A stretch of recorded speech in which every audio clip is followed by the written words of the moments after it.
Welcome to my stamp room today, and I'm kind of cracking myself up because I'm trying to be Russian. We're going to use this stamp set, and I've gone to YouTube to find out how to say that, and it's my Matryoshka, and I know that that sounds terrible. If any of you know how to say it better, let me know, but that's my best shot. But here is the card we're making today. I'm just going to show you a few things on here, mainly coloring in the little dolls. But I really liked this set when it came out. I love these little Russian Matryoshka dolls. Oh boy, you're probably rolling your eyes at me. But anyway, let's get started. This set comes with 4 stamps, and I'm actually going to use 2 out of here.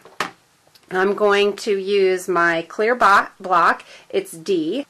On my previous videos about the clear blocks, I didn't really show you about the blocks, how they have grooves on all 4 sides. I had a gal at my open house yesterday actually say she has other clear blocks and she's going to sell them all and purchase the Stampin' Up! Ones because they have the nice grooves all the way around and it's really nice for gripping. So we like it. We're going to take the stamp with the dolls. I won't try to say that again.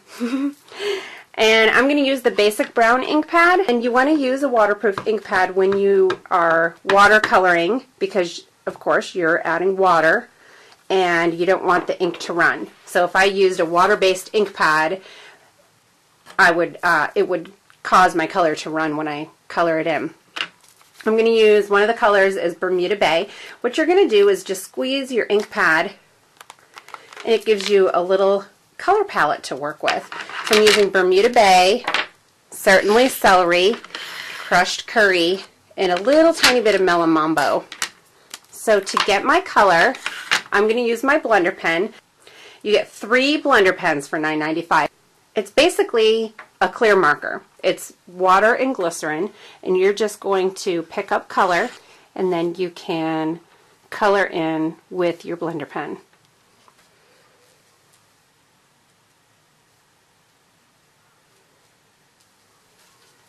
Now when I'm ready to switch colors, I'm just going to scribble off on my scratch paper until it runs clear, and then I can pick up my next color. I'm going to do a little bit of certainly celery.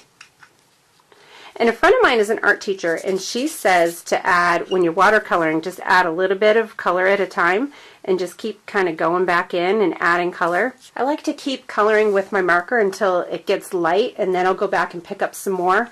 And then I'll kind of work around the highlighted sections.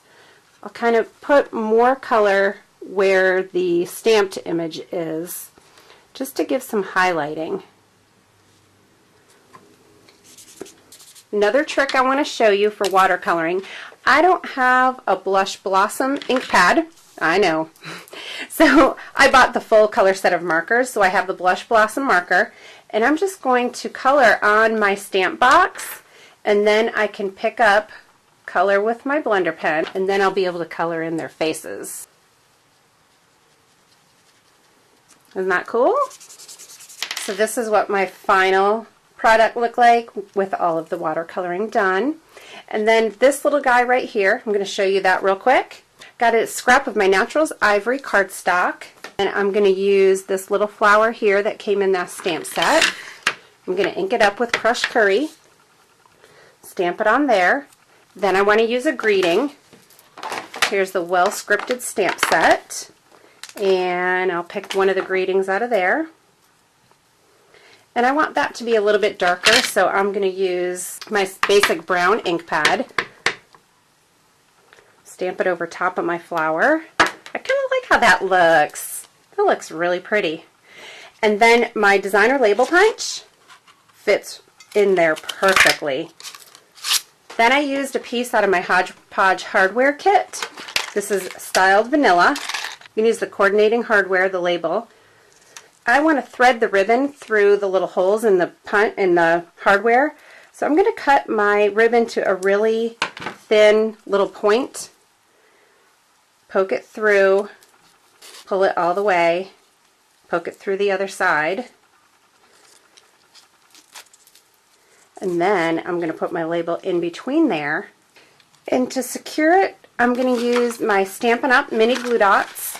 You get 300 dots in that little package. They'll last you a long while. You want to pull this back until you find one that's ready. You don't want to pull the whole thing off and have all those glue dots exposed.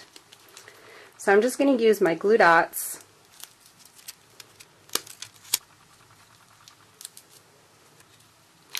Once you got a few glue dots in there, maybe I would do about 4 of them. Lay this down on your card. I just laid mine down and adhered on the back side of my card before assembling it.